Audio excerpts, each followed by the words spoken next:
Welcome to the second session of the Cosmic Mother at Eleusis, part of a Creatrix Studies program presented by Helen Huang. And today we have two new people joining us, both professional dancers. So we're going to plug their brains about the ancient ritual dances. Laura Shannon has graciously decided to join us. And she is trained in intercultural studies and dance movement therapy. She holds a master's degree in myth, cosmology, and the sacred. She did some work at Canterbury Christ Church in England, and she studies the sacred circle dances. And you specialize in dances from Greece, Armenia, and the Balkans, and you've been doing this for over 35 years. I'm going to read one sentence about her. Laura Shannon's research into women's ritual dances of Greece, the Balkans, and the Near East takes three main threads. First, 3 decades of original field research traveling to rural areas in Eastern Europe to learn dances, songs, and rituals directly from village grandmothers. Second, tracing the ancient roots of these dances, songs, rituals, and textiles back to Neolithic Old Europe and the egalitarian matriarchal civilization explored by archaeologist Maria Gimbutas. And third, understanding the healing and transformative power these dances still have today for people of any place or culture through her background in dance movement therapy and lifelong experience teaching these dances in seminars all over the world. So let's start off with Laura and see what she thinks about the ancient dances in Greece, and especially those dances for the Eleusinian mysteries. Hey, Heather.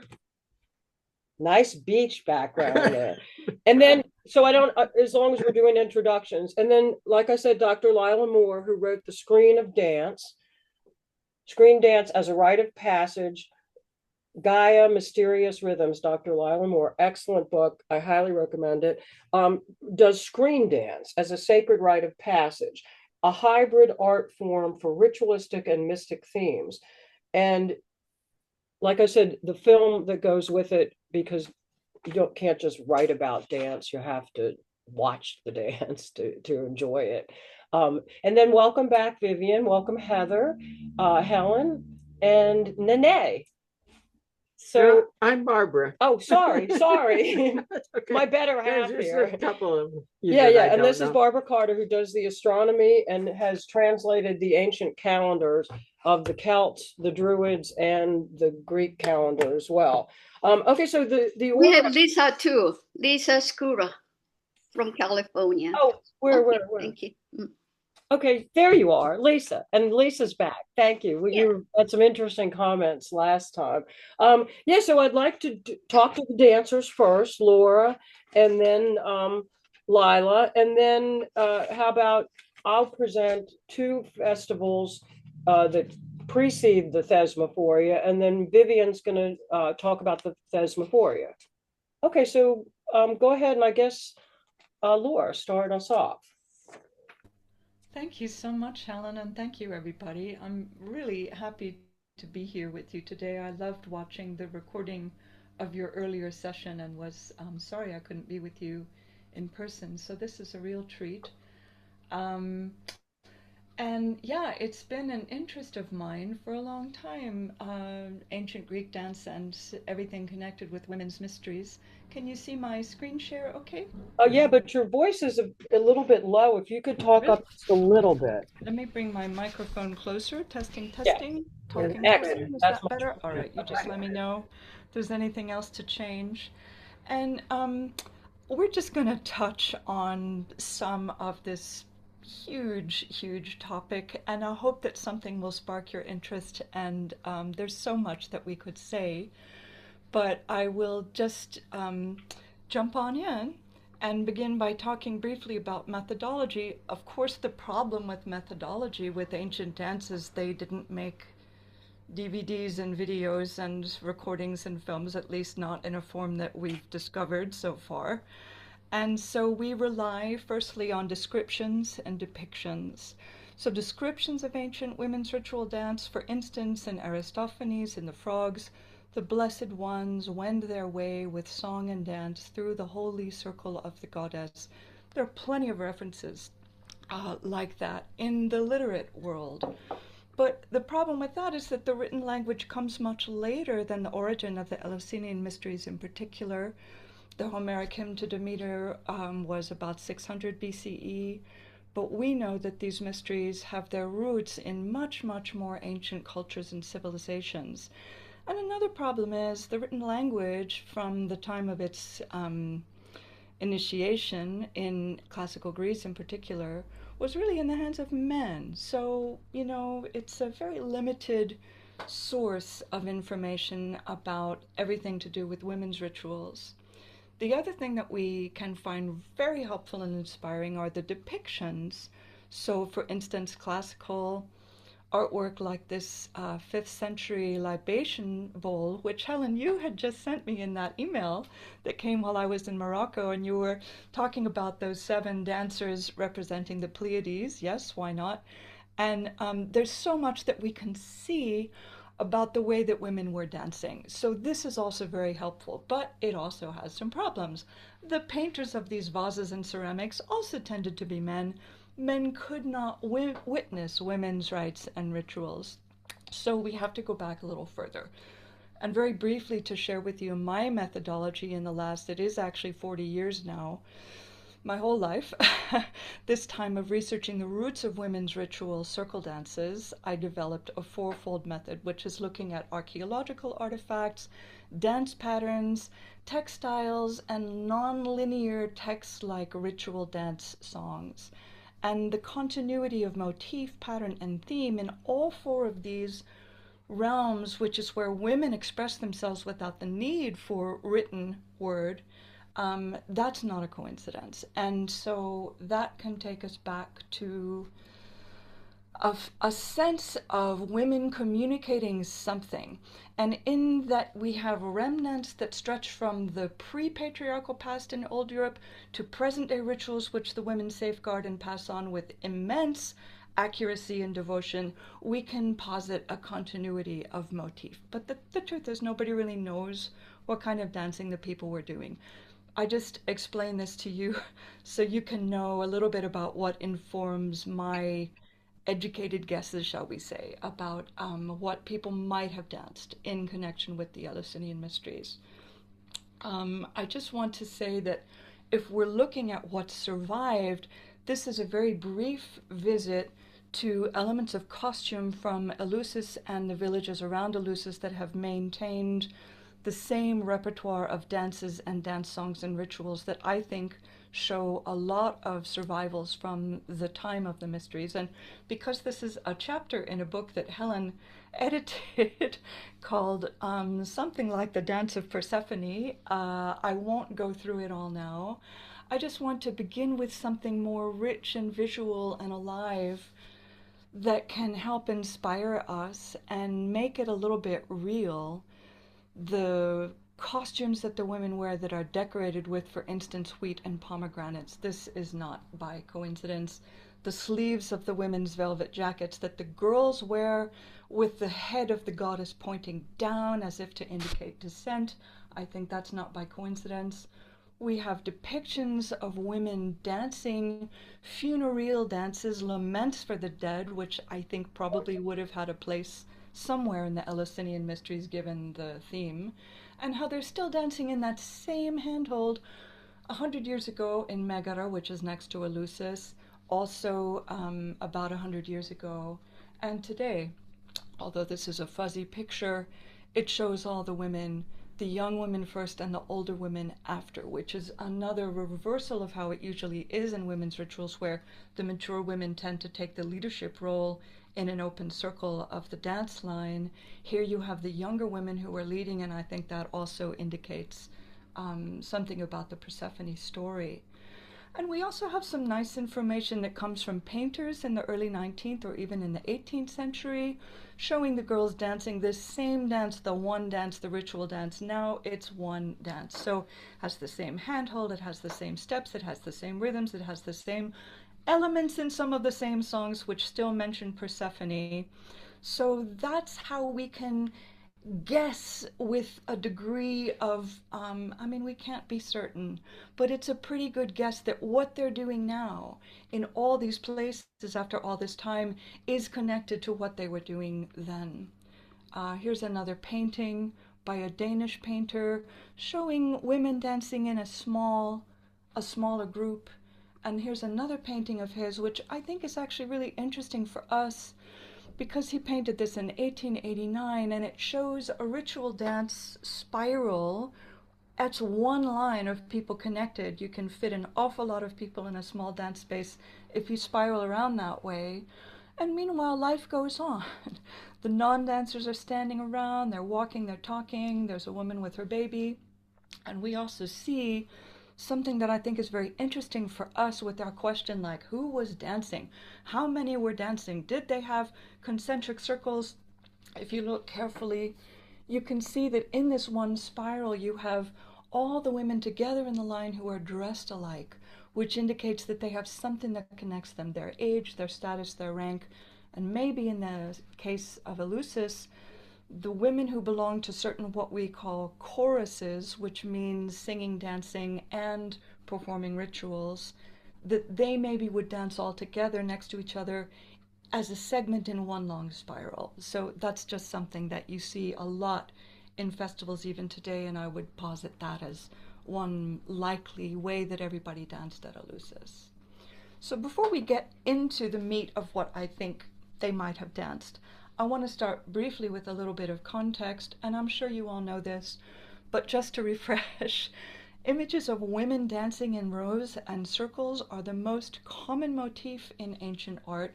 Yossi Garfinkel has done wonderful research on this, and this is from 7,000 years ago. This is from 6,000 to 7,000 years ago. This is from Minoan Crete, 3,500 years ago. And we also have evidence everywhere that agriculture was developed and was the source of life, which is kind of everywhere.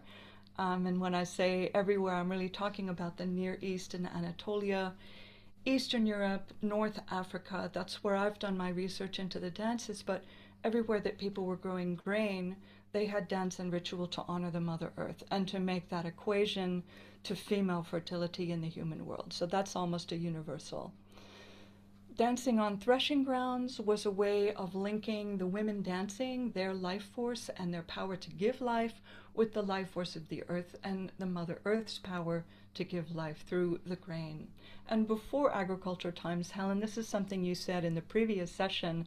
I totally concur that the honoring of the Mother Earth as the source of life precedes the Neolithic also, because the animals and the fruits and plants that people foraged also came from the earth, and so there's that link is there from a much older time.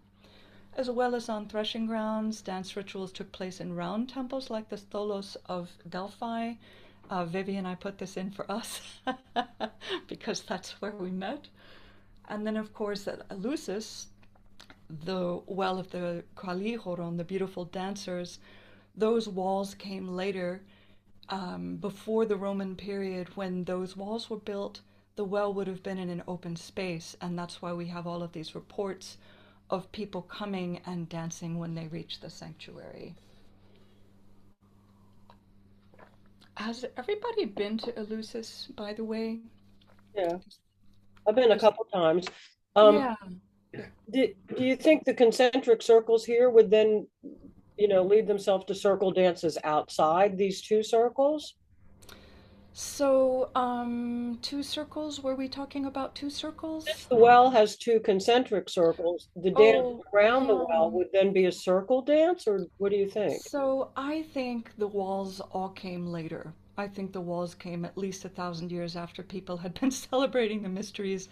And in that open space, it was more likely to be spiral dances, but we don't know. Or free dances also, we don't have the archaeological evidence to really show us what the space would like, which would show us what the dance was like. But I'll talk about dance formations a little later on, but I think that's a really hard question to answer.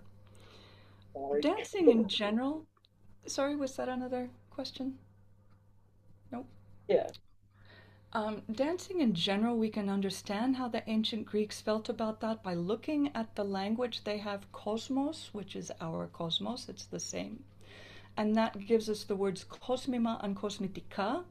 Kosmima is jewelry, kosmetika is cosmetics, and these were the three concerns of priestessly accoutrements, like you dress in your clothes and jewelry that are identifying you to the world as a priestess in the role of serving a deity in order to bring the order, beauty, and harmony of the cosmos into the human realm.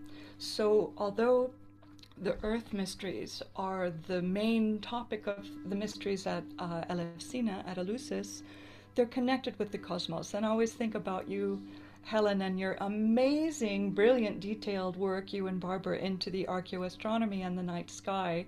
I don't know much about that, but I hope that some of this will resonate with your research. And I wanted to show you this little illustration. The women would embroider with metallic thread that would be shiny and sparkly like the planets and the stars. This could be the if you go back, because of the shape of the Hyades and the face of the bull of Taurus, this could be the Hyades. What do you think? It could be. Because they're That stars. is They're so interesting. and Yes.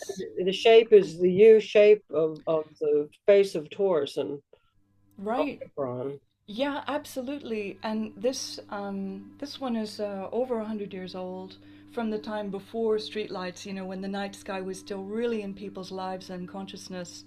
We also see the body of the goddess as a vase with the tree of life figure with the flowers, and the five was often connected also to the planet Venus, you know, with her fivefold retrograde pattern. So then we also have the eight petals on the star, but not to go into the embroidery, although I could talk forever about that. I love your observation about the U shape of the Hyades because, of course, yes, brilliant. So I just want to say also that everything, because everybody was raising grain and threshing it and dancing on the threshing grounds and seeing this equation between the Mother Earth and the mothering principle in the human world, not just female bodies, but in pre-patriarchal and pre-hierarchical society, the mothering principle of care and nurturing for everyone, especially the weak and vulnerable, expressed by boys and men as well.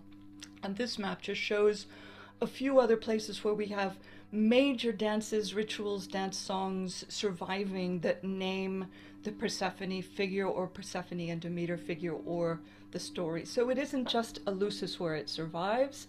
And I think that shows it wasn't just at Eleusis where people commemorated this great mystery, this great dance of life, death, and rebirth. And of course, Maria Gimbutas is the one who helped us understand the civilizations of old Europe and the thousands of years that thrived in this whole area that of course includes all of Greece. But as I say again, the whole realm where agriculture developed and spread had these same beliefs before the advent of patriarchal civilizations. It's just that in old Europe it survived longer than anywhere else. So now just for some context, maybe if you've all been to Eleusis, you will know this already, but it's worth taking a little look. Here's Athens. Here's the Acropolis. Here's how they walked along the sacred way. Here's the sea at Phaleros where they bathed and bathed their piglets, and maybe they danced there too. Then this is the way that they walked to Eleusis. Opposite Eleusis is the island of Salamina, and that belonged at that time to Megara, this region here. So Megara was a very important region with its own government, and I won't go into all of that, just to say that it was aligned with Eleusis in terms of the dances, but separate from Athens in terms of politics, and then it kept certain elements of culture alive, particularly by doing things differently, giving women more power compared to Athens. That's interesting for us because it's on Salamina and in Megara, where the, shall we say, Eleusinian mystery-related women's ritual songs and dances seem to survive even more today. I mean, more than in Eleusis. If you've been to Eleusis, you'll know this horrifying sight of the building work encroaching all around the sacred site and the cement factories off here to the right, and here that's looking towards the sea. If we look towards the Thriacian plain, We see more factories. I mean, it's just heartbreaking and stomach-turning. The petrochemical plant, the fertilizer plant, the cement factory, the oil refinery, the gas storage. I mean, it's just a mess. And this was the most rich and fertile plain known in the classical Greek world, and this is what they've done to it.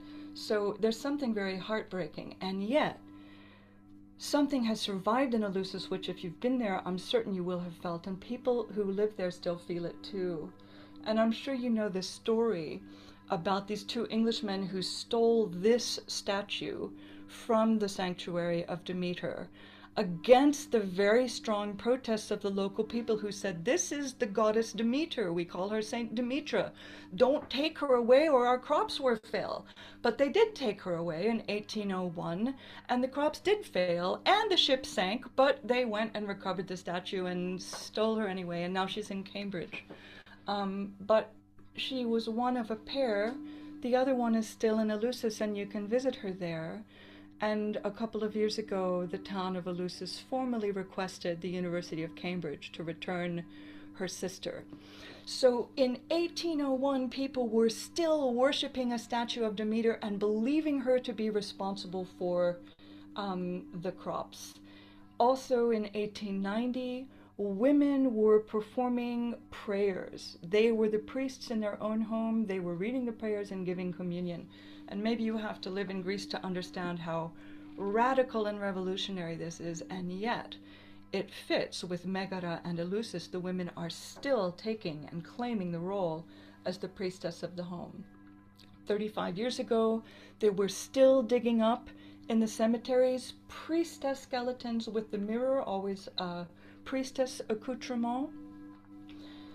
35 years ago, women were still celebrating the day of the Panagia Mesosporitissa. This is the lady of the middle of the sowing, November 21st. It was yesterday. And they were also carrying their baskets of grain and bread past the sacred well on their way up the rise to the church. So this is what I think it looked like in the time of the mysteries too. 35 years ago, there was still a woman, Kira Eleni, who carried her lantern to light the oil lamps at the shrines at the crossroads. That's for you, Vivian, a Hecate figure. And 50 years ago, maybe, they were still harvesting their grain by hand with sickles. And this is something I really wanted to share with you, to give you also this context. And Helen B., would you mind reading this aloud for us? I need to take a little cough. Okay, yeah. The first ray of sun broke through. We all knelt down, made our sign of the cross, and kissed the earth. We stood up, and each person kissed their sickles. This was followed by the prayer. Help us, Lady, to fill our baskets with grain. We pray to you, to the rain, to the soil, which has enabled the earth to become pregnant with the seeds of the goddess. From you we live, from you we have our being. You give us life, immortal goddess. Leaders of the harvest, a man and a woman, cut the first handful of grain with their sickles. They tied it into the shape of a cross and affixed it to a wooden pole facing east. Everyone kissed the golden cross of grain, and that's how the harvest began. So that's a guy who grew up on the Thriasian plain near Eleusis, and in his boyhood, that's how people were harvesting, with that prayer. So you can see this idea of continuity has a lot of support. And then I also want to finish this little excursion into Eleusis with some pictures from recent years about this holiday of the Panagia Mesosporitissa, how women come with the bread that they've baked. And if they have fields, it's bread from their own fields. And everyone comes, they come up the hill on the same path that was there in the time of the mysteries. We can imagine people wearing different clothes, but also carrying baskets full of bread and other things. This can make the old customs come alive for us in just a little bit of a more vibrant way. So we still have Hestia figures maybe handling the lights. We still have the honoring, the worship of the grain and this presentation of it at the height of the mystery. Women also make koliva, which is food for the dead in memoriam of someone who's passed, and they give it out freely to anyone coming by. Of course, it has pomegranate seeds and wheat in it. Women also make something called panspermia or polysporia, which is a blend of all these grains and pulses that they cook together. This is a very ancient recipe from a time before they even knew how to grind grain for flour to bake bread. And the women, the mothers and grandmothers, make enormous pots of this, and they also serve this to all comers at Eleusis. And if you've been to Eleusis, you'll know that there are always fresh offerings in the cave and in the altars. This is in the little well that's in front of the cave. And I go there a lot because my stepdaughter lives there. So I must have been at least 100 times. We live about an hour away in Greece. And for me, it's important to see how much is alive in Eleusis, because that helps us make maybe a better educated guess based on what survives about what there might have been in the ancient world. So now let's get in our time machine and go back to the ancient world, which is a little bit different from the modern world in terms of dance. Again, forgive me if you all know this. It's worth reminding ourselves that dance was such an intrinsic element of life. The idea of life without dancing didn't occur to anyone. And this is a problem in the documentation. Some things were so obvious that they didn't think to explain them. But to our culture, where dance is seen as a sideline or a hobby, just that that's, sorry, was that a time beep for me? No, I No? don't know what Okay. that was. Okay. Anyway, so dance also had a spiritual purpose, and the spiritual, ceremonial, or ritual dances were most often in the hands of the women.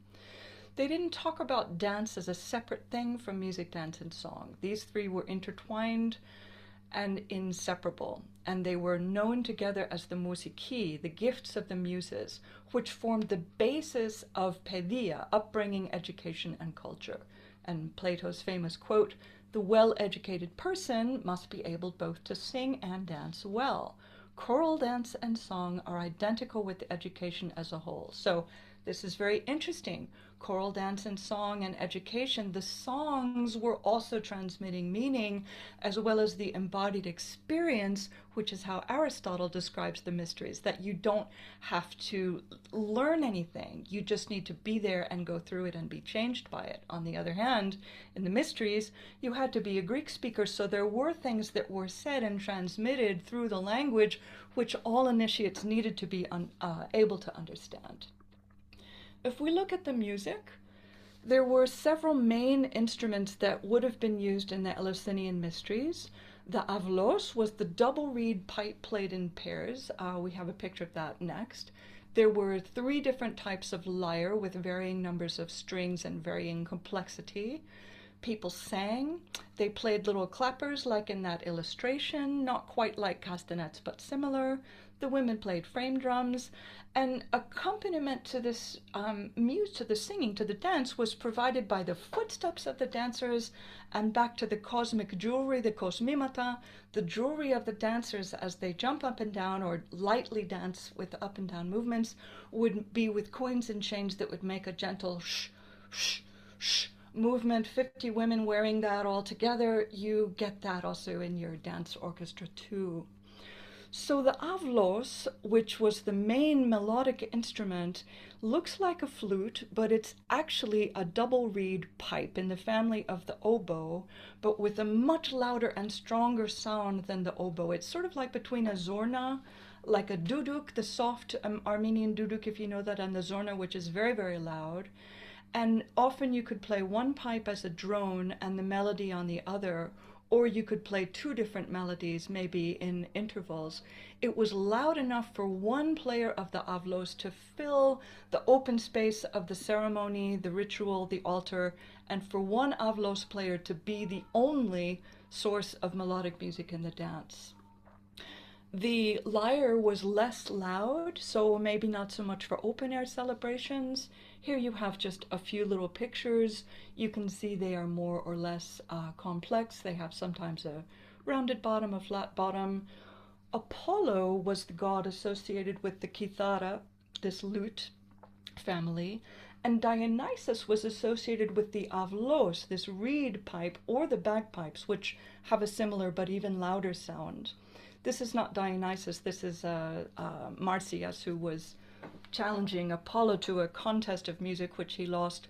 But I wanted to show you this because it shows the two qualities of musical accompaniment, the gentle, lyrical quiet, which could only accompany gentle, lyrical, quiet, or slower, gentler dances from the different types of kithara or lyre, and the louder, more dynamic avlos, which together with percussion could accompany running, jumping, leaping, stamping dances. So because we know we had those two instruments, we know that we had that whole possible spectrum of dance styles, which doesn't narrow it down, but it's interesting to know.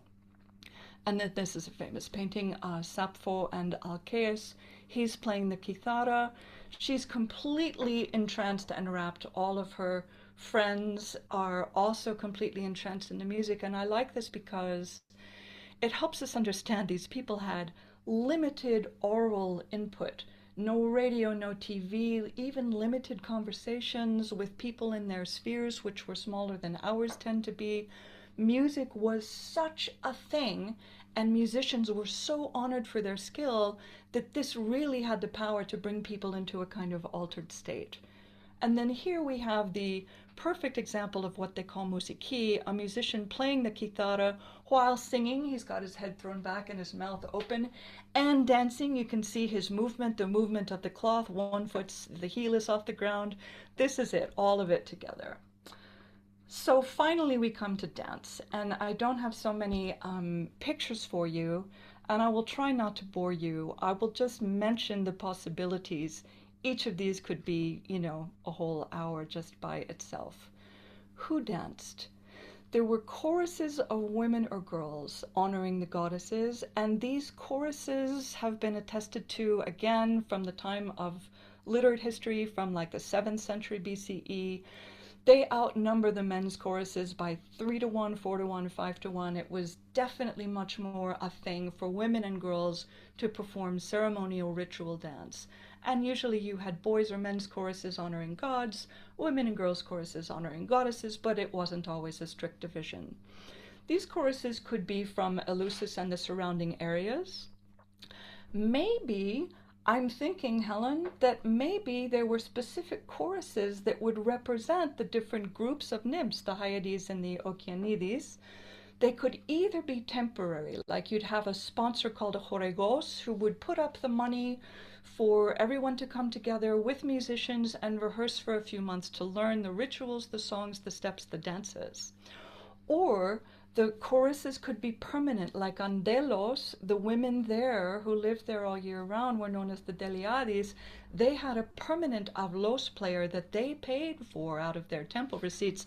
So they were known in the ancient world as being really, really good dancers and singers and ritualists. It could also have been that choruses were formed of the girls in a specific neighborhood who were in that magical age phase of life, like after menarche, but before they get married. Those years, those girls would form a very strong bond, and that is still the case in rural Greece and the Balkans today. The choruses could have fixed numbers or fluid numbers. Fluid numbers like you have the 50 Okeanides. It's hard to organize 50 women to be there for all the rehearsals for all those months, and then at the end, what happens now is a big group of women represent all the women, even if it's not the exact number. And I think that may have been how it was then too, because ritual was always very practical, very pragmatic in the ancient world. But you could also have fixed numbers. For instance, only 5 Hyades or 7 Pleiades. It would make sense to have a group of 5 or 7, or 3 for the 3 nymphs associated with Hecate. And then we also have evidence that the positions for being, for instance, hearth initiates at the mysteries, they would be drawn by lot for the young children from the wealthy, aristocratic, influential families that had all the ritual responsibilities in Eleusis. And if you're drawing by lot in a ritual context where thousands of people could come to be initiated, it implies, although we don't know, that there was a specific number for a particular chorus that wasn't necessarily limited by space, because how many young girls were there in Eleusis in any given year?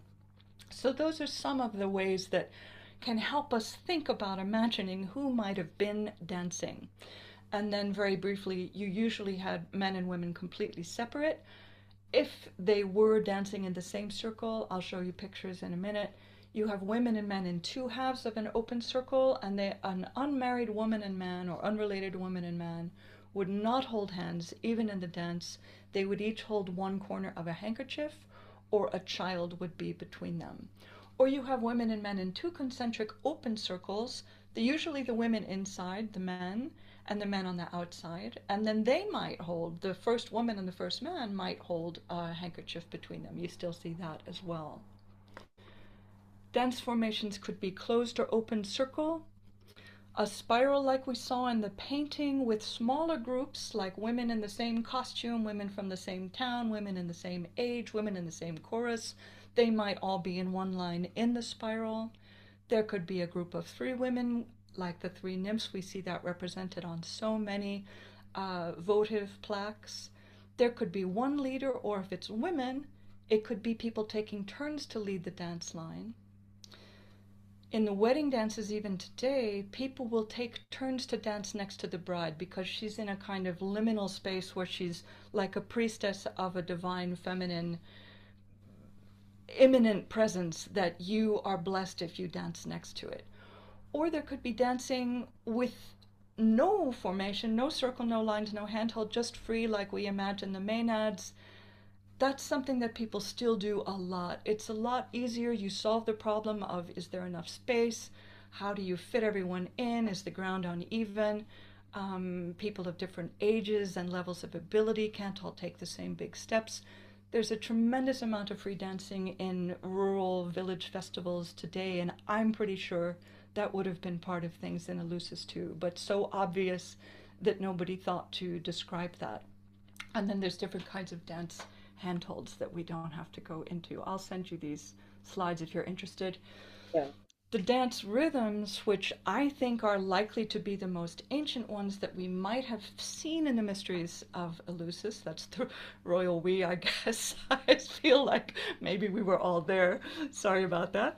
And in particular, they are marked by rhythms that are uneven, or that are broken down, syncopated from an even rhythm, like an 8/8, into an uneven rhythm, a slow, quick, for instance.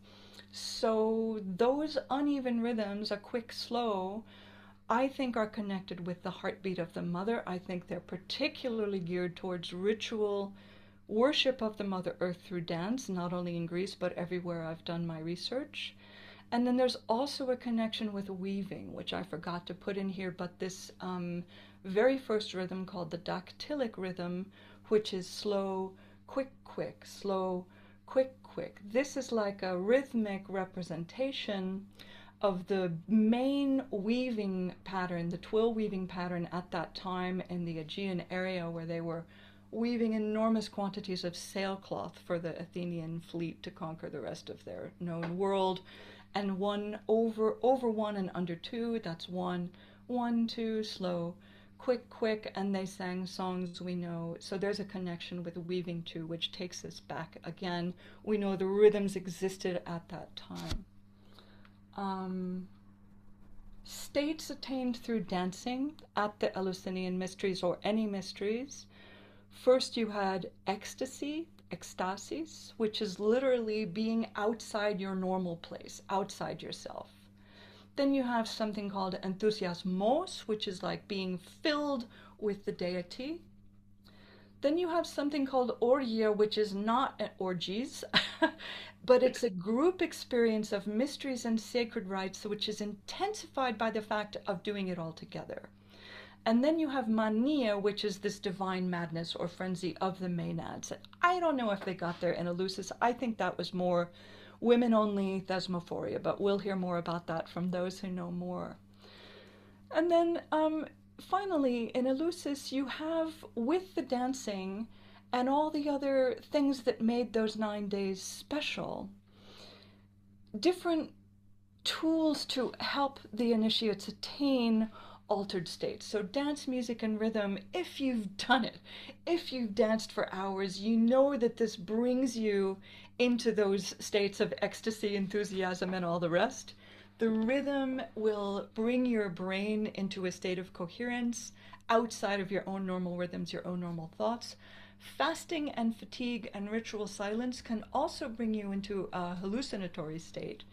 But then you have the entheogens in the kykion, the fermented barley, which was beer. As you know, they did not have wine at all in the Eleusinian mysteries because of Dionysus and Demeter. And then the pennyroyal, it's also known, it's called fliskouni in Greece. It grows everywhere in the wet places. And it also has the capacity to bring about a state of, actually a hallucinatory state. And then you have the ergot fungus, which has this precursor to what we know of as LSD. I don't know if that would have been for everybody, because how do you get enough and how do you make the dose right and have it be the same every time for thousands of people for thousands of years? I don't know, but we can't know. But we do know that there were all of these other elements to help bring people into the state of mind. But personally, having been part of a number of all-night wild dancing things in the rural Balkans, Armenia, Morocco, all sorts of places, it doesn't need anything but dancing all night to nonstop music. That is enough to bring you to that state of like everything is purified, everything bad is forgotten, you trust in life, you trust in death. And then Helen, I had put what you had said about the four Can we go back to possibilities. that for a second? I think excuse my pronunciation, the kykion or kykion, Yeah, I yeah. think that was used in the telesterion. And again, sorry about the pronunciation. No, it's okay. And to get them into a trance state, and because of the room, the building with all the columns in it, and the raised ceilings for the echo effect, there was no room for dancing there. So I would say that the dancing involved the first part that you said, and then the actual kykion before you go into the telesterion. Yeah, I would agree with Experience. that. And that Yeah. would be, like you said, measured and for certain people only. Well, I wish I knew, but those are definitely good theories. It's true Yeah. that looking at the architecture and geography is a really good way to understand what might have been possible for dancing. Right. But you have dancing where everyone's got their arms up. They still do this in Turkey at weddings. You can fit a lot of people into places, even with columns, and you can get into an ecstatic state also in that way. So just saying, Right. we Yeah. don't know. But Right. probably the dancing came first. All of those things brought people to the peak where then it was Right. not going on and on and on and on in the final ritual. It was completing the 9 days. So, yeah, good questions. So you had these four places where Yeah, and then we I just know. said, I Yeah. don't know about the last one because I've been studying the telesterion with some engineers, structural engineers. So, but the first three, I think. So, yeah. Well, we don't know. I mean, it's Oh, great to speculate. And I don't want to go on forever here. I've gone longer than I thought. I'm so sorry. But I just wanted to say, and again, I can send you this, some of the other points in the process where we might imagine there could have been dancing include, these other parts of the ritual. So maybe I'll just leave that and move on. I don't want to take up too much time. I'm sorry, no, uh, no, okay. but I will send you the slides, and then maybe if we have time at the end, and then I wanted to finish with some images. Grandmothers are still dancing on threshing grounds. This is what the girls of Salamina look like wearing their long veils, which represent the initiatory process. People are dancing on the fields that grow their grain. People are dancing in spirals. You can see also everyone is here, men and women, old and young, but they do tend to group by costume and rank. This is what it looks like when men and women are in the same circle, but they're divided.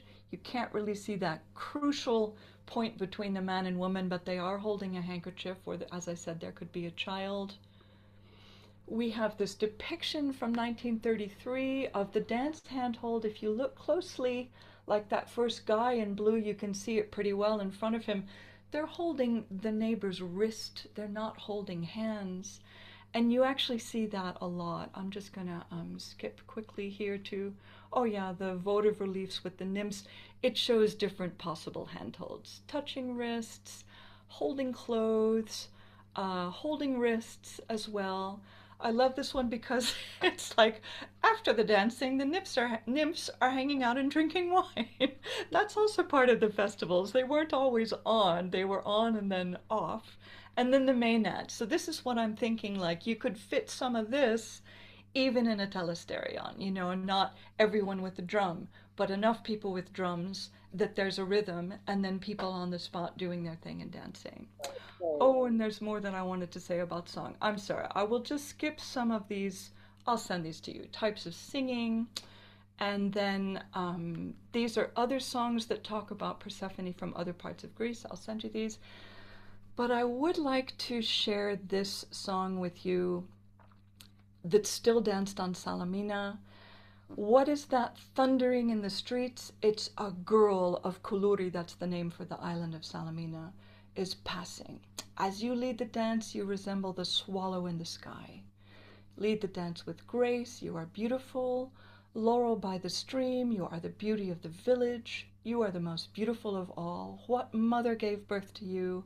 My mother is the dark-haired one with cheeks like peaches, mouth like a flower. Flower your name, and you are a flower by God. So the thunder is the rain, and the swallow is Persephone returning in the spring. The dance, the beauty, the laurel, Daphne, the nymphs, the mother, peaches. It's another sign of Aphrodite and the flowers.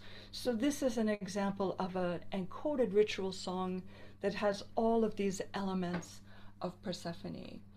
And then for the last words, I wanted to share with you, I'm sure you know this also, that in the final ritual of the mysteries, from the plimohoi, these special wide flat vessels with a little stand, were used to pour liquid offerings to east and west into a special chasm, cleft, or well, maybe that well that's right there in front of the cave. And as they did that, people exclaimed, Iye and Kiye. Iye means rain, and they shouted that to the sky, and Kiye means get pregnant and give birth. That's all one word in ancient Greek, to the earth.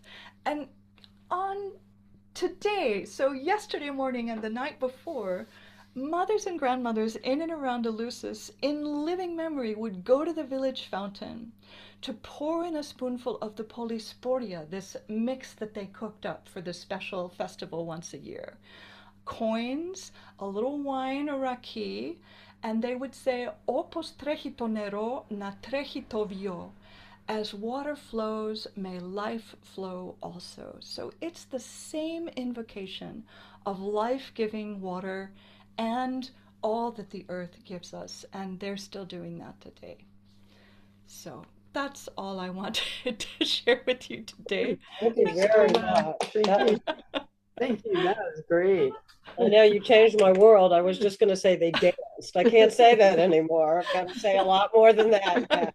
Yeah, and I would appreciate it if you would mail that to me. Absolutely. And maybe we could Zoom one-on-one and just, talk about it some more. You know so much. Thank you. I'd be very happy to share that, yeah. And my apologies for going over. I'm really sorry. I timed it. I don't know what happened. I got carried away. Fine. You're fine. Don't worry. Okay, yeah, I've got a short presentation. I guess I'm next, right? A short PowerPoint on before we move on, did anyone want to say anything or ask Laura questions, specific questions?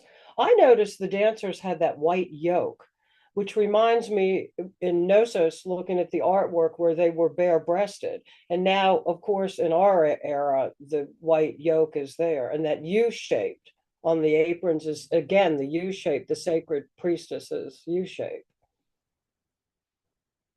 Anybody else want to say anything? Well observed, Helen. I was just going to say that's absolutely the way forward, is to spot those symbols and patterns in the textiles. Right. Yeah, now I got to say more than they danced and sang. It's good. And I think you're right. The telesterion probably had some room for dancing, but it was some specific drumming and the echo in the building.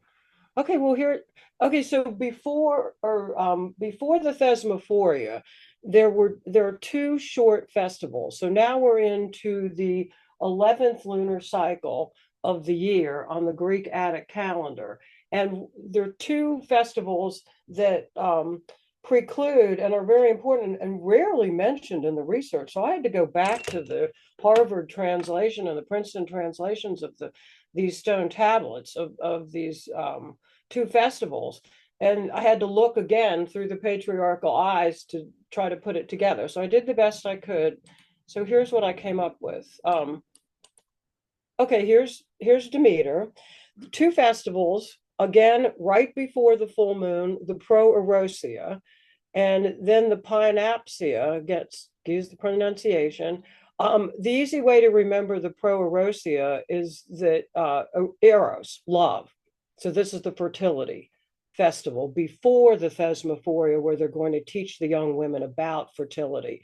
And then the Pionapsia is the festival where they put the snake in the granary. And you can see Demeter here with her snakes, her poppies, and her wheat. Helen, Sorry, are you? we're not seeing anything if you're referring to images or something. You can't, oh, okay, hold on. Just share your thing there. It'd be cool. Okay, so I got, oh, sorry. Okay, got it. Now, can you see it?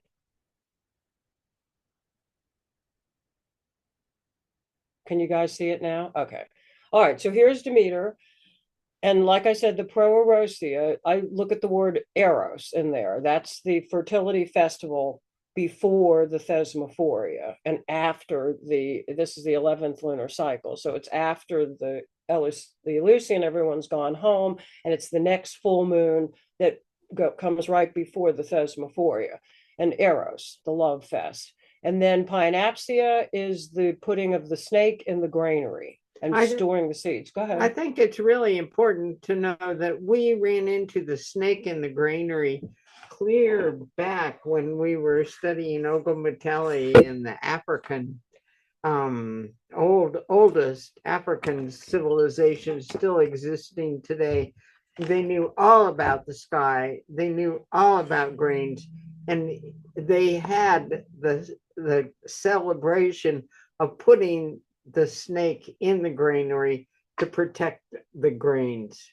Now at Knossos, the huge granaries that are in front in the northwest, in front of the temple. And then I'm not sure where they were at Eleusis, but I think they were in the same position at Eleusis. So the big storage term. Okay, and then I thought Demeter, Ceres, Demeter, Gaia, Earth Mother, the creatrix herself, is best represented by, it is represented by Cassiopeia. And here you can see the same image of her holding the grain, and here is the Earth Mother in the sky. So she's Cassiopeia. And like I said, I've gone back and forth about this image. They say it's a seated woman, maybe. I don't think I thought it was a breast but one's smaller than the other. And then when I started looking at pictures of Demeter as the creatrix, it's like, well, this fits where she's holding up. Okay, so the first festival on approaching the full moon, the Pro-Erosia, is 3 nights before the full moon of the 11th lunar cycle on the Greek calendar of Attica. Ritual pre-plowing, winter plowing in connection with the Rarian field near Eleusis of the wheat, then sacrifices to Demeter and Persephone for the eventual maturation of the seeds, then I put in circle dances, but I'm going to fix that to other possibilities because I didn't know any other dances. On the threshing floor, which I believe would have been a circle. Laura, the threshing floor was a circular floor. Okay. So that could be performed by the priestesses of the Hyades, the Oceanides, and the Nereides, all priestesses of Persephone. And I like the way you said she had that clothing pattern and the white the long veil, so that you kind of put it all together. And then back to the water, which is essential. The water of life, the water from the womb, is essential in this process. And Ephra is the Oceanide worshipped as the two freshwater wells in front of the temple of Demeter and Persephone at Corinth. And that's at the bottom before you go up to the Acra Corinth on the hill. So again, when you showed the water at the end, there's the mother water. The water of the rain from the sky, connecting the sky to the creatrix herself as Earth Mother and Sky Mother and water, the waters of life. And then a fertility ritual of Demeter and Iason was reenacted in the thrice plowed field. And he's a young man. And he is, this is kind of interesting. He's known as bindweed, which is closest to what we call morning glory here in West Virginia. So the mother, the Earth Mother, and the creatrix herself is the wheat, and the wheat has now fallen down in the field, and the on top of the wheat are growing these morning glories. And if you crush the seeds of morning glories and smoke them, they are a very mild psychoactive drug. So with this fertility scene, perhaps they were literally in the field. In the myth, Demeter's at the wedding of Cadamus and Harmonia, and she leaves the wedding, goes out to the field and has sex with Iason. And when she comes back, her dress is all dirty on the back, and everyone's saying, "Where were you? What were you doing?" I don't know how they transferred that myth into the ritual, but that's what the myth was. And he's a very young man. He's on the Ninian tablet in the front. Okay, and then Eros, Cupid of again in the Proerosia, there he is. Eros, Cupid, son of Aphrodite, and love, desire, and he's also worshipped at the Eleusinian mysteries at Corinth.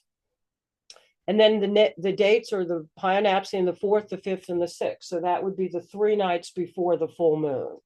Then this is Barbara. Festival of the 9 lights in the sky marked on these calendars. Do you want to talk about that? No, you can do it. Okay, thanks. 9. Okay, the way she explained it to me and the way I understand it is you've got 3 sets of stars. One set is the stars that are rising, Capella, the Pleiades, who are the midwives, and Aldebaran. Then you have at the summer triangle straight up, at the zenith, you have the summer triangle. Then setting, you've got Antares, Arcturus, and Spica setting. So this is the festival of the 9 lights that takes place on the Proerosia. So it's kind of the past, the future, and the present, right? Yeah, as well as what you can see in the sky right now. Right. Okay. Okay, so good job. Okay, and here's some circle dances at the Proerosia, I think might have been. The Hyades, the Oceanides, and I'm mispronouncing that, but that's a tough one, and the Nereides. And here they are, and then there's one with probably an Iason figure. These might be the Hyades. 1, 2, 3, 4, there's 5. So you've got a fertility, your basic full moon fertility festival. And here's the Hyades in the sky. This is Aldebaran. And here's the face of Taurus. There's the U. There's a lot of stars in this picture. If you go out at 8 o'clock at night, you just see the 5 Hyades. You don't see the rest of it. And it's easier to see the shape, which is the horns of the bull. And the eye of the bull is Aldebaran. Okay, then here's a quote from Hesiod. Demeter, bright goddess, was joined in sweet love with the hero Iason in a thrice plowed fallow in the rich land of Crete and bare Plutos. a kindly God who goes everywhere over land and the seas wide back, and him who finds him and into whose hands he comes, he makes rich, bestowing great wealth upon him. So this all goes back to Crete and before. And that's to remind you, we call it the harvest moon. And we have a festival here called the Harvest Festival. And it's the largest and the brightest supermoon of the year, the full moon of the Pinapsian. This is Pinapsian 7. And there's the wheat. So this, we call it the Forest Festival too. We celebrate the forest here because we're in the mountains. Okay, then the next festival right before the Thesmophoria is the Pinapsian, and that's on the 7th night. So now it is the full moon of the harvest. And somebody help me out with this one. Aparkai, Laura? It's probably aparhi, but I don't know where the accent is. You know, we know what you mean. None of us speak ancient Greek. You're doing great. Parsley, the first fruits of the grain harvest. Okay, so now this is a huge harvest. In Knossos, we're looking at 3,000 people. And at Lucius, I'm sure the Telesterion holds at least 3,000 people. And so hymns were sung to the vegetation deity and the Minoan or the Minoan vegetation god. I prefer to just call him Koros because that's what they call him in Crete, the Koros. 2 boys carrying branches of laurel and other first fruits lead the procession to Eleusis, to the sanctuary where the branches are hung over the doorway as a sign of fruitfulness. Priestesses of Demeter and Persephone are distinct. And now this again is, I'm translating from the Harvard guys, in a special dwelling close to the sanctuary of Eleusis. Maybe, I'm not sure who they were. They might have been the initiates. They might have been the virgin maidens. I'm not sure, but that's what they called it. So I thought it was worth putting in my notes. And they made wheat cakes, polanos, which are still made in Greek today. And I saw them in the pictures. They're basically round wheat breads that look like the full moon. We're at the full moon now. So they're those round full moon breads, sometimes in the shape of snakes, and placed on the altar as table offerings, as well as barley and beans and the soups that you mentioned. And here we, at our forest festival, we make chili. That's, everybody makes chili and opens their doors, and everyone comes to chili party. So it's similar. Okay, and then in honor also again of Apollo, Pythios, Python, the snake, and the ceremony celebrates the snake as fertility symbol. And the snakes are now put into the underground storage pits to protect the grain, as Persephone is protected in the winter months. And then they're stored. Okay, and then a sacred woolen garment is worn by the high priestess. Here's 2 pictures from Crete of the Hyagatriata sarcophagus. Here she is. Here's the high priestess, and she has this special garment, very much like, other than the white part would be the part in the pictures that you showed, Laura, but she would be naked in the ancient. And then this symbol, I think, is wheat. I think this is a symbol for wheat. And then here's the other priestesses following, and she's making the snake. There's the bread, making the wheat bread, placing it on the altars. So that's the second festival. So basically you have the fertility festival right before the full moon, and then on the full moon you've got the placing of the snakes into the granary of the mother of the creatrix, and the grain stored safely for the winter, as Persephone would be. Okay, here's a picture. I just wanted to show the snake chariot. Here's the snake, and Triptolemus, who's a person who goes over the world taking the word of the creatrix to the rest of the world. And here she is with probably a cake, and he's got the wheat, but I put that in for the snake.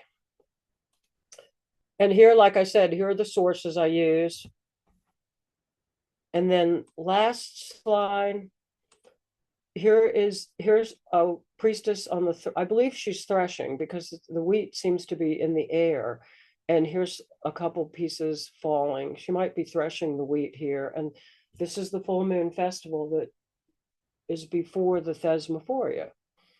And then now the women in the Thesmophoria, the women have their own festival. And I'll let Vivian tell you about that. I think, and let me say one more thing. It's important.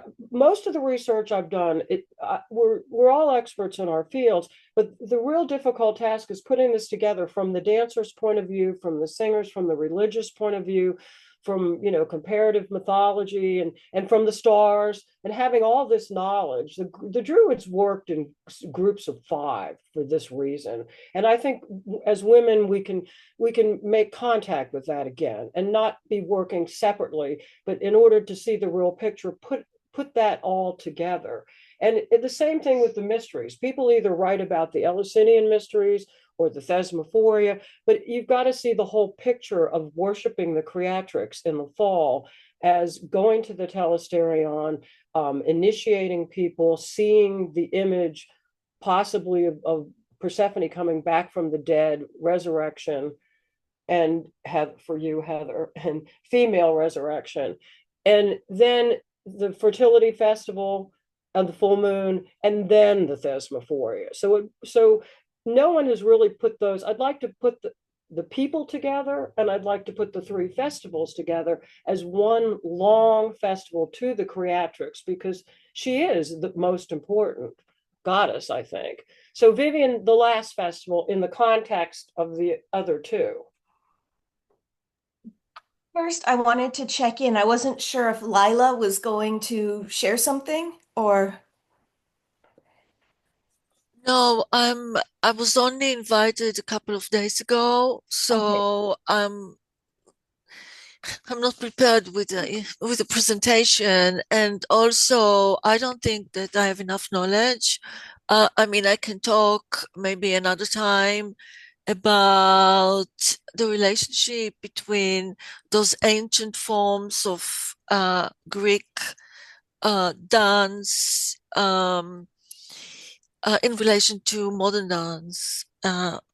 Because there is a very interesting connection, and I think that it is really basically ignored.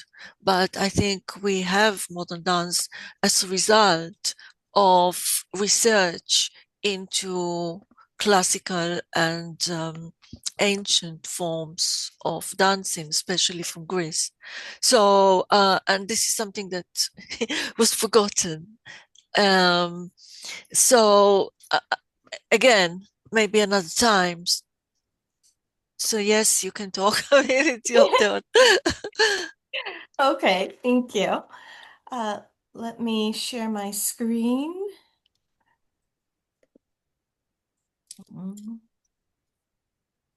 Okay, so last time when I spoke, I talked about Hecate guiding Persephone into the transition of womanhood through menarche. And this time I'm looking at what role she plays in guiding Persephone and the initiates through the mysteries of death, descent, and return, and what is happening in the Thesmophoria.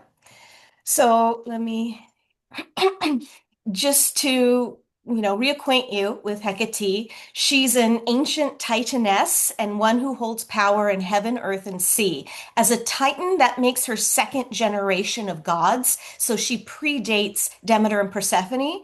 If you wanted to put them as a triad, you could consider her as grandmother. So then we'd have maiden, mother, crone if we look at the three of them in that way. Hecate was also guardian of thresholds. She was a torch bearer and key holder. So with torches, she's illumination, she's lighting the way. The key holder, she's unlocking mysteries, or maybe also locking them for those who are not initiated to see or know them. She's a witness and a guide in the Eleusinian mysteries. And she's a companion of Persephone, and ultimately she's an initiatrix, excuse me, and a psychopomp. So, quick recap. As we know, the Eleusinian mysteries were secret rites of death and rebirth. Demeter and Persephone were the archetypal mother-daughter dryad, and the mysteries ultimately had the promise of renewal. So we see our divine triad, Demeter, Persephone, Hecate. And again, Persephone is in a field, Earth opens up, Hades grabs her, takes her down below. Hecate hears her call. Helios sees what's happening. Hecate, however, doesn't just hear what's going on. She then takes action. She leaves the cave to go and tell Demeter what happened. She doesn't just say, oh, well, she's actually acting on the wisdom that she's received to then help Demeter in her search and ultimately reunite Demeter and Persephone together. But as we know, Persephone must return to the underworld. So Hecate is leading her up back to her mother, Demeter, with the realm of life, and she's leading her back down into the earth in the realm of death. And Hecate is the one who is guiding her both ways. And because she's standing in front of Persephone as guide, it's not just guide, I also see her as protecting.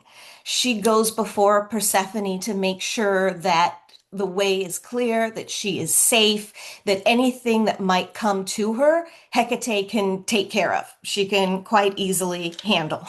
So I see her walking before as also a protection for Persephone. Now, the Eleusinian mysteries mirrored this journey. The initiates entered symbolic death through darkness, grief, fasting, and then came the revelation.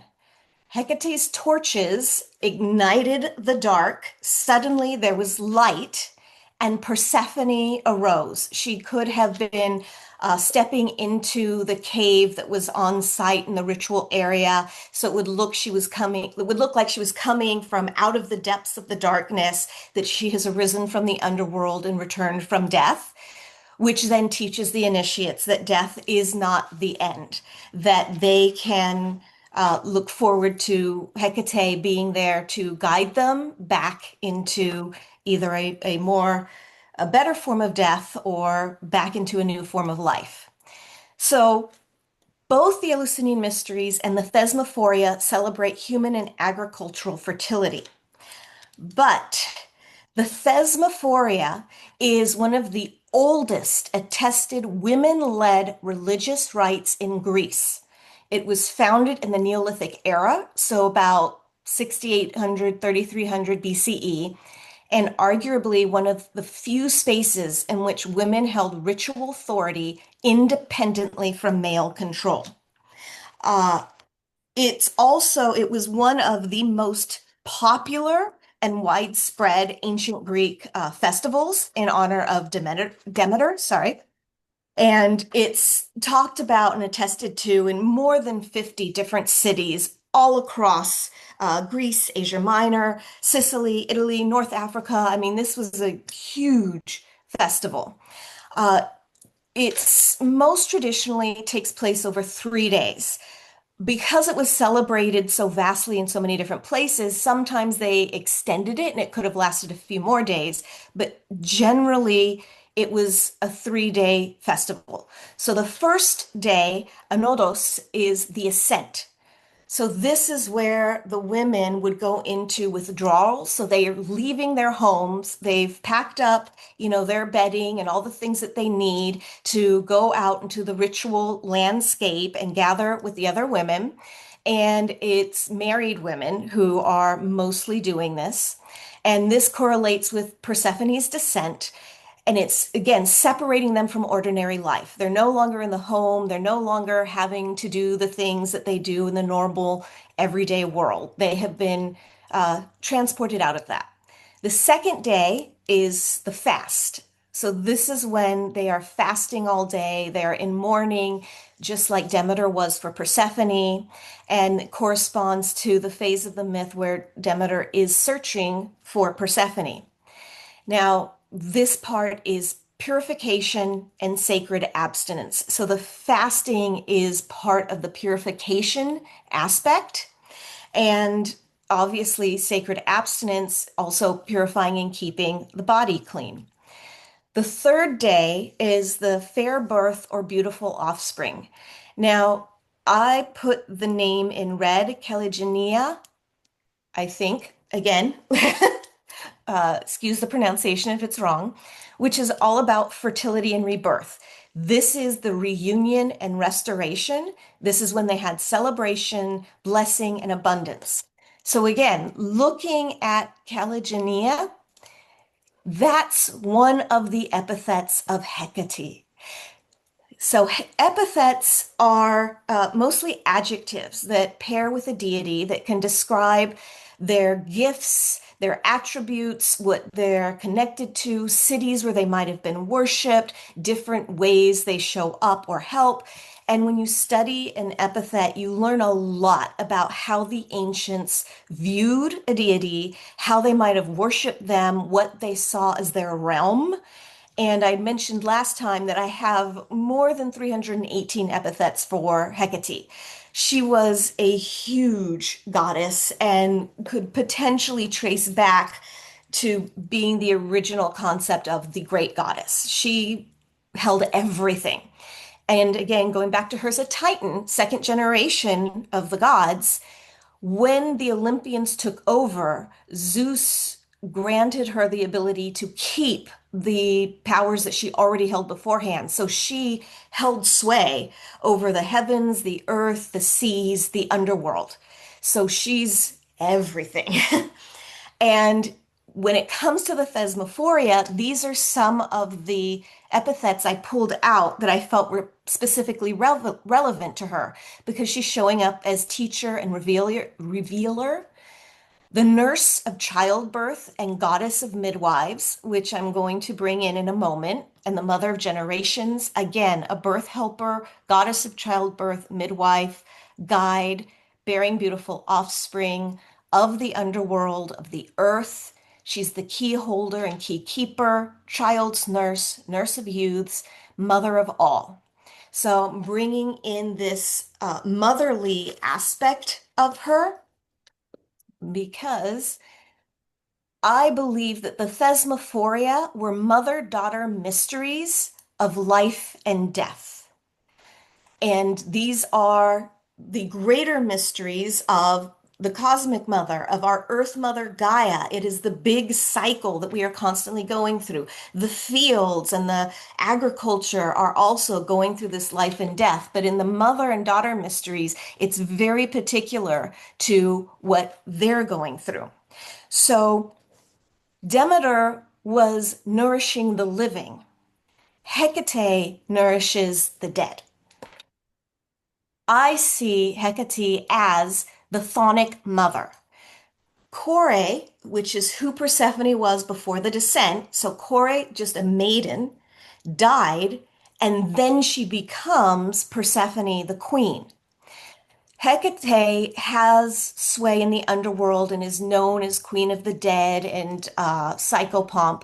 So when Persephone made this transition, it would be Hecate who could initiate her, who could guide her, who could teach her. So I see Hecate as the underworld mother, the chthonic version of Demeter. So Persephone would go up to upper world Demeter mother and then come down to chthonic underworld mother. One of the biggest activities in the Thesmophoria was the retrieval of the rotten remains of the pigs from the snake-infested pits known as the Megara. So in the previous year, they would have sacrificed pigs and put them into this pit, and then the following year they're coming and they're digging it up. So the putrid meat was mixed with seeds, placed on the altar, and then distributed to the members of the community. The belief was that whoever mixed these remains with their sowing would have a great harvest. For me, I see seeds and I think of the pomegranate seeds and Persephone and her connection to the underworld and death. And as death returns back to life, and with this harvest, death feeds life.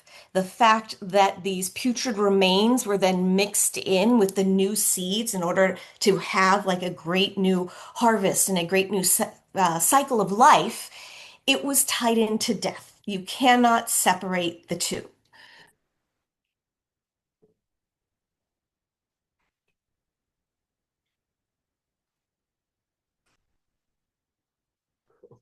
Uh-oh. Vivian. Vivian, can you hear me? Vivian, you're muted You're somehow. We muted. can't hear you. Now, can you hear me? Yes. Okay, where did I disappear? At the end of this. Okay, good. So, um, the saying is the ancients understood that death was not an ending. And I say here it was gestation because in the really ancient passage tombs, which is the first photo on the left there, it's a long passage entering into a circular area where the burial would be. And that passage was seen as a vagina leading into the mother's womb. So the dead were returning to the womb of the mother, our mother Earth, Gaia. The middle image is from Malta, and these are two temples that were built that take on the form of the goddess. And again, the entryway into the temple is through her vagina into the womb area. And then a final photo on the right, a lot of cultures would also bury their dead in fetal positions. So this is showing us that the ancients understood death as a doorway into life. So the tomb is the womb. And I see Hecate's role as midwife is deeply connected to her identity as guardian of the thresholds, because birth itself is a liminal passage. It is one in which new life crosses from the unseen into the seen. And so that is perfectly in Hecate's domain. Many of her epithets reflect this. So the epithets I was reading earlier, where I said like mother of all, mother, child, midwife, childbearer, nurse of youths. This is where that is coming in, is that she is present at the gateway of life and at death. She stood at the threshold. Now, the thesmophoria was a woman only ritual. It predated the Eleusinian mysteries by thousands of years. Only women could attend. And again, mostly it was married women. And I believe that this was because they were centering around the mysteries of fertility, birth, decay, and renewal. So it just makes perfect sense how they would bring all this together and understand it in the micro of the human being into a more macro of agriculture and then the great cosmic coming and going and becoming. Uh, so Hecate is not just a guide for Persephone, but also a guide of women in childbirth, because at that moment, the woman becomes not just a vessel of life, but she also stands close to death. In the ancient times, there were a lot of women and children who died during the process of childbirth. This was a threshold time that could hold either way. So the core revelation of these mystery teachings is that death is not an ending. It is a turning point in an ongoing cycle. It is an ending that initiates a beginning. So again, the putrid flesh that's brought into sown the seeds and ending into beginning. Persephone coming from death back into life, and ending coming into beginning, and then life transitioning back down into death. The cycle that the mother triad go through. It's not linear, it's cyclical. So over time, these ended up being incorporated into the Eleusinian mysteries, but slightly shifted because then we started to have the male gaze, the male control, and so things shifted around a little bit. But the thesmophoria remained and remained sacred and women-only space to really teach, again, what I call the mother-daughter mysteries of life and death. One of Hecate's epithets is Anasa Eneroi, which is Queen of the Dead. So Hecate's realm tells us that we shouldn't fear it, but revere it. She governs the threshold where the old dissolves and the new can emerge. So she shows that even in the underworld, the mother's embrace remains, and that the tomb is the womb of the dark, fertile becoming. And so that is my Thank you. brief review of the Thesmophoria. Thank you. That was very Thank you. good. Right before the Thesmophoria, there are 2 days, the 9th and the 10th of Pyanapsion, which the Thesmophoria is on the third quarter moon. So, Mhm. and the third quarter moon is always the 14th of the month. So right before it, on the 9th and the 10th, they, not to get into the dances, but Please get into dances. whatever, back to the dances. They, when the women who were they were called bailers, the priestesses, and I'm thinking they were probably the younger women, dug up the remains of the pigs mixed with the seeds and placed them on the altars for the sacrament of the womb tomb. They danced at the sea, just like in the same place southeast of Athens, that they danced in the sea as the initiates to cleanse themselves, number one, and then, and to, of course, with the pig remains, to cleanse and to purify their souls and bodies. But I think of Lila, I think of your dance in front of the sea. Could you talk about why, what this dance, how this dance is different, or what happens in this? Because this is done twice in these women's mysteries. Well, I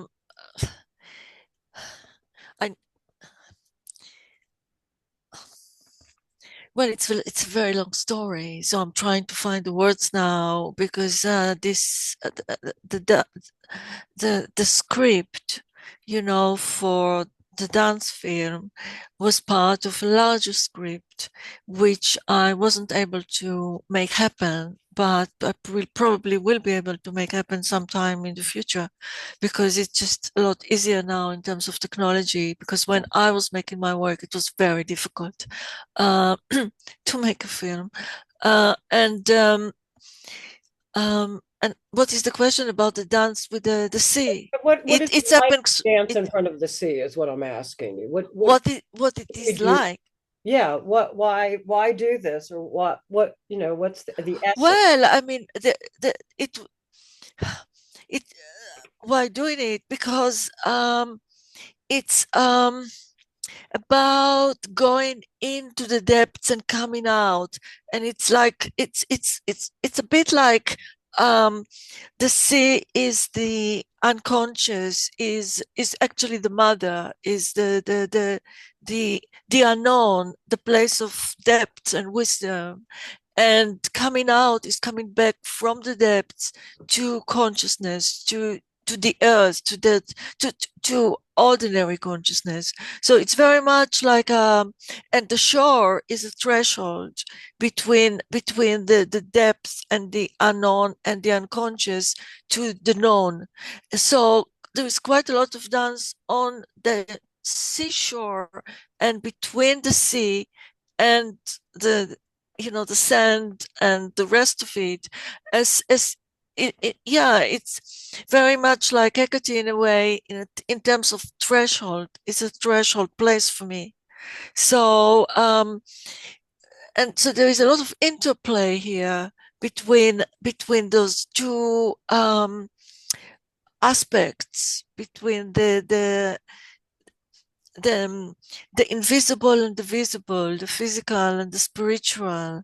And also in terms of movement, it's really a play with the rhythms of the sea and with the waves. And this is why the dance is very much like the waves. I'm doing these movements which are all about dancing with the waves and dancing like a wave, and imitating the waves in a way, and becoming part of the sea and the waves. So I think it's if you, in your context, I, I wasn't thinking at that point about purification, although no, I wasn't thinking about purification, but I was thinking about different states of consciousness, that's for sure. About yeah, about, and there is also, it's also about reflections, and the water reflect. So there is a lot of play in this film with reflections and with light on water, and with the water as mirror. So there is this again, this interplay between the tangible and the intangible, the seen and the unseen, and also with reflections. So and reflection is again, it's about looking within. It's like if again in the context of Greece or ancient Greece, it could be something to do with divination, something to find out what is sort of hidden beneath the known, because the woman is actually looking for something. She's in a quest. She is basically looking for her purpose, or she's sort of trying to find balance in her life, and a place of where she would feel more powerful, or she would feel sort of complete, because she's very disorientated and kind of fragmented. So these movements are actually bringing her together. You know, they are kind of, it's a collective, it's about collecting. There are also, if you notice, there are movements of taking water from the sea and bringing them up and down. So it's bringing something from the depths and then letting go of it. And also there in the book I write about there are a number of scenes, I think, with jars of a woman holding the vessel with a jar. And I think you or somebody else here say that the jar represents the body of the goddess, which is a very beautiful. For me, the jar was, I don't know if I was thinking exactly about the body of the goddess, but it was about the feminine. That's how I saw it. And there is a passage where she is going, she's on the beach. I mean, the dancer is on the beach, and she she's I'm sorry, I have to kind of recollect my thoughts now, because it's been quite a while. I mean, but no, there's something important that I want to say about so there is a pattern where I'm on the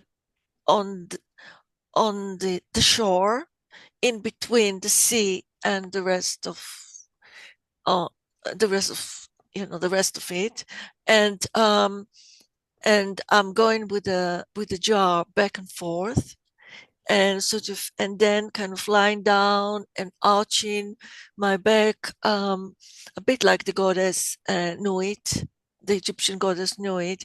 But there is also a reference where I'm saying that by going into the sea, we are letting go of aspects of ourselves that we don't need. It's like we shed, we lose. So there is this process of losing and surrendering and giving in. And by doing so, I would say, you could say that it is a form of purification. It's a form of becoming the essence of who you are. I was thinking it's also the form of becoming a mother, and also the form of becoming a grandmother. Interesting. Yeah. So I think if for me, it was very important, the relationship between the sea and the shore, and that bit, just the threshold between them. And a lot is happening, if you notice, there, in between the water and the sand, water and earth. Yeah. Now I raised my hand, Helen B, just in case you haven't seen it. No, I didn't see it, but go ahead. Thank you. It's like okay.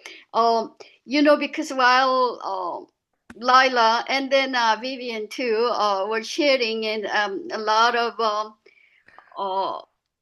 research resonances just going through in my mind. That well, I wrote on the chat about Titan and all that, but I'm learning and I'm very interested. So I'll follow up with you, Vivian, in the coming days or month and years. And then Lila, while I was listening to you, because it's your own dance choreography, whatever you call project. But the Yeah, thing is, in folklore, I'm doing folklore too, right? That I'll share the folklore and the written record about the names of the Holy Mother in this case. That exactly describe what you are saying. Actually, really. the thing is, I'm doing it. The whole context is Sito Magoism, right? Because Yeah, in pre and proto patriarchal times, the words were connected, and then they traveled by the sea, right? Well, I'm not sure if it comes in your research, but I could even go to the southern India, that part, actual history. But anyhow, in the folklore, the women were there, not necessarily dancing, but there's a lot of connotations in dancing, all that. That the sea when the seas arrive, right? But they carry the queen, the shaman queen, younger, they like Kumari type. They carry it. These are the younger that who comes in the ship, and then when they come in, and there's a celebration here, and they usually this traveling female marries the local man. Look at this female were traveling.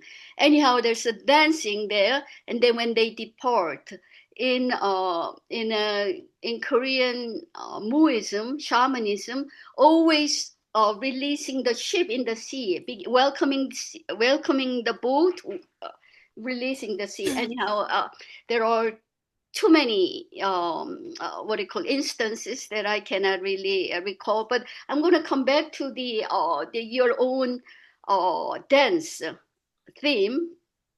That the name, I was writing a new topic. It's called the Holy Mother of Shilla. Shilla is the ancient Korean state which lasted for a millennium, far underestimated because of the Sino-Chinese history. That when the Chinese history blocked this matricentric Korean. When I say Korean, it's pre-Chinese, so East Asian. It's a big category, not just in a nationalist sense. The Korea yeah. who are confined in the Korean peninsula. But anyhow, the name of it, her name, either both names, well, Holy Mother and other names, and then two names. First is Paso, but that Paso is beach woman dance together, which means to dance. And Amazing. Yeah. so means like this is very misrepresented, but it's the female. It has to do. It's very complex because it's not known. It takes, but I'm not going to go into it. Another name is also Saso. I'll show you're smiling. I can give you the data there, and also with the sand, dancing, and the character itself means to dance. The women Wow. to dance like that. So dancing in the seashores, it's archetypal for me. That's it. Something there. Yeah. And then Yeah, it is probably archetypal pattern that sort of that sort of made itself known to me, because my drive was not, and it's still not, to reconstruct the past. I'm not really somebody who will try to recreate something that happened, because it's just not something that I do. I'm more interested in sort of innovating things and creating new forms, but these myths and research is so important because it's the nourishment. It's almost like the ground from which I draw my inspiration. So you see what I mean? So it's like, yeah. It's I like, I love the it's image. not that just hang in there, please, for years to come, I because am the no, it's the hypothesis that I'm saying is women were connected by the by ships, seafarers. Well, also when something presented women only, and that's not that old. If you go before that, and then women leading, women are dominant, and there are men included.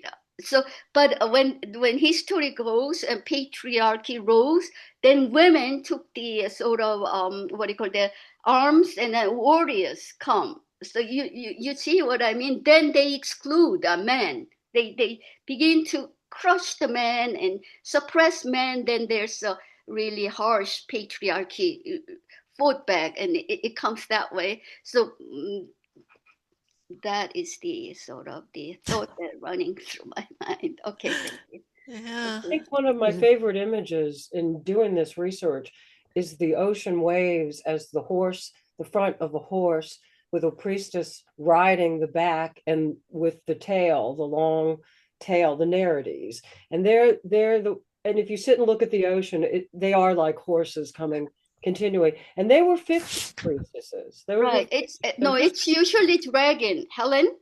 yeah, It's the dragon. dragon, but occasionally replace it. The dragon is replaced with the horse. So Right. it comes. Dragon is the symbol of the wheel. What do you call that? I call the cetacean providence.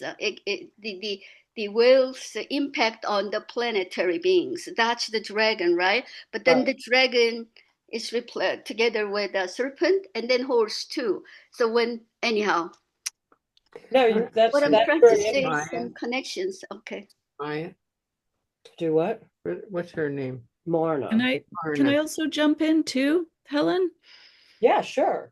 Nene, I was going to ask you. Yeah, I know we're running. I'm just looking at the time I know. too. The last day of the Thesmophora is the Kalagenia, named after the beautiful birth giver midwife goddess. And then Vivian's pointed out about the midwife. Beautiful.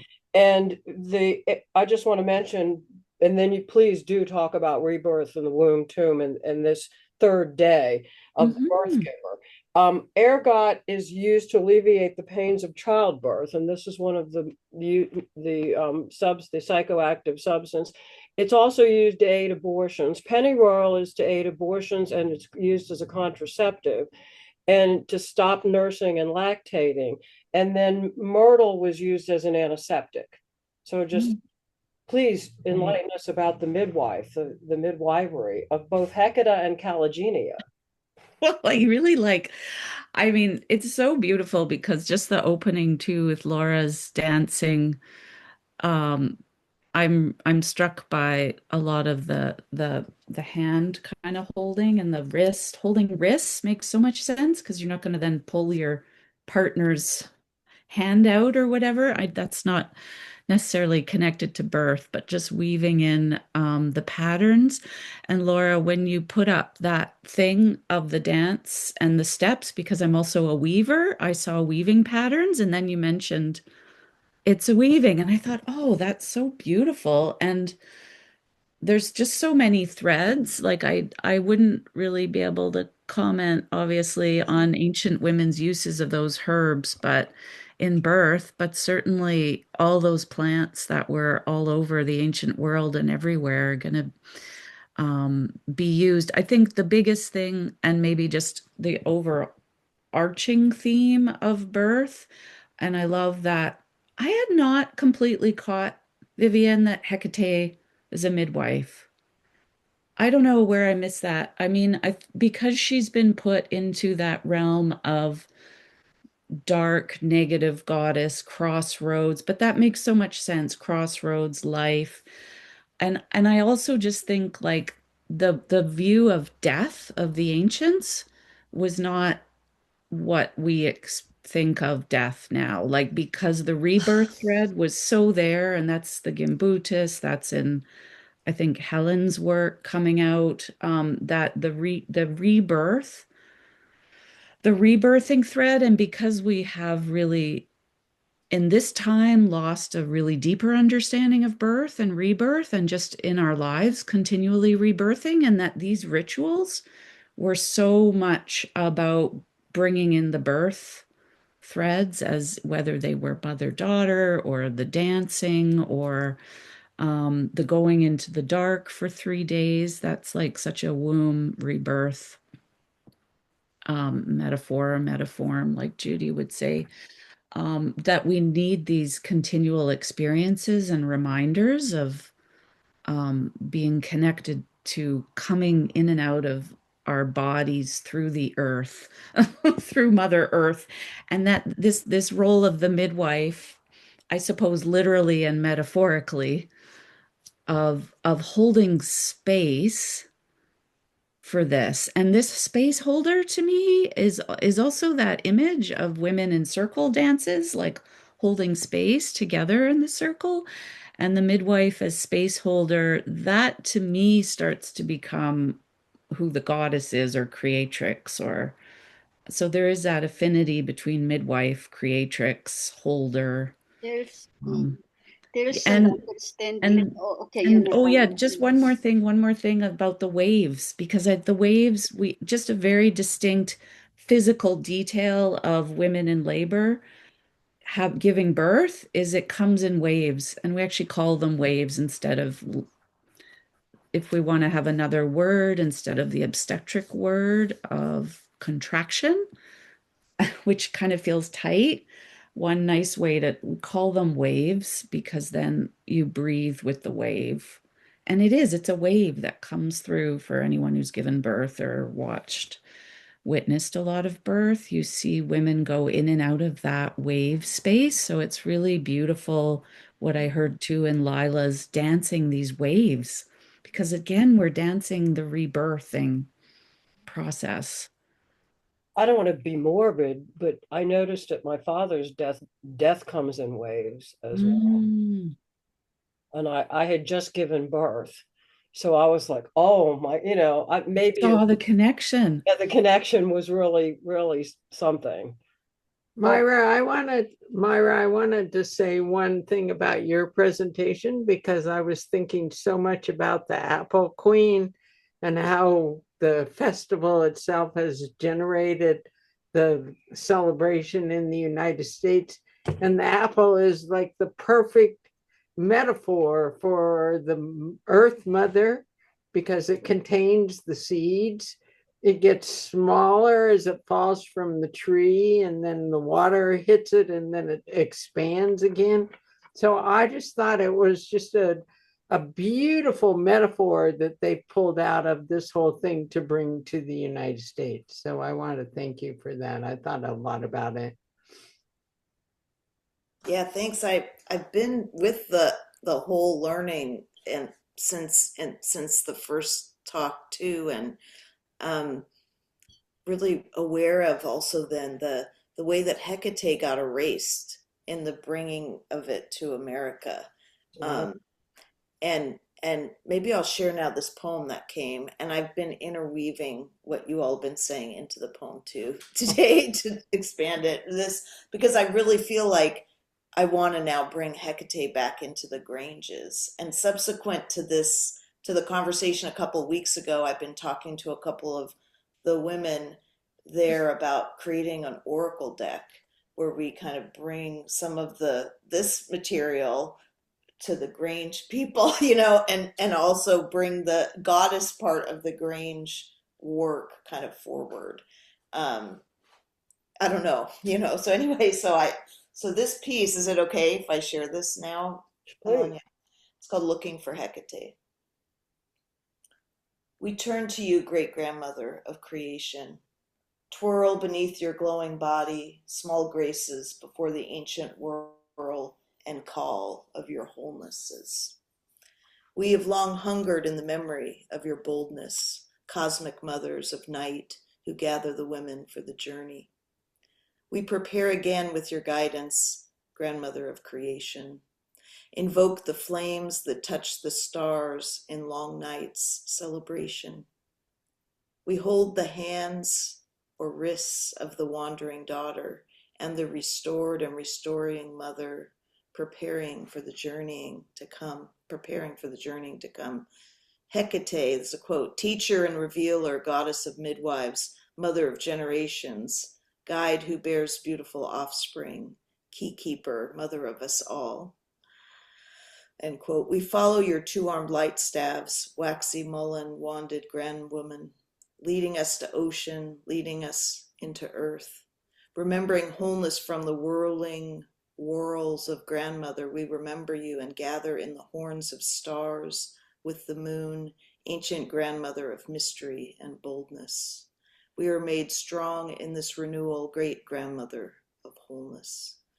We dance with the women all the day and night's long way, great grandmother of boldness. We are made strong in this renewal. Celebrate you, reclaim truth, great grandmother of wholeness. Dip and whirl, following the youngers, arm in hand, we weave and bind the spiral, folding in, death-feeding life, spiral.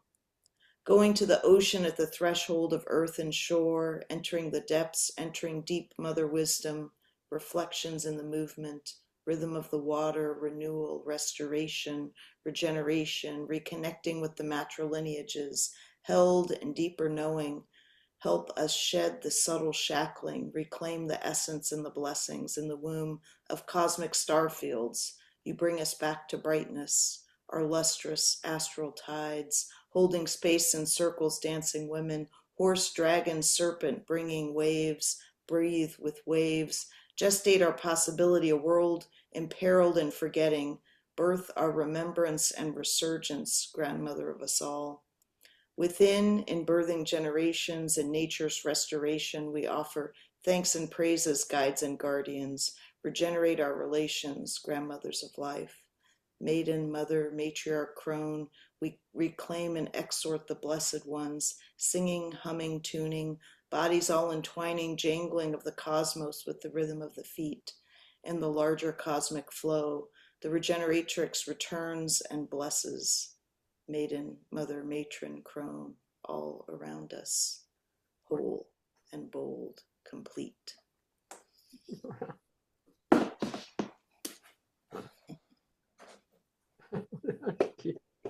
That was gorgeous. That was beautiful.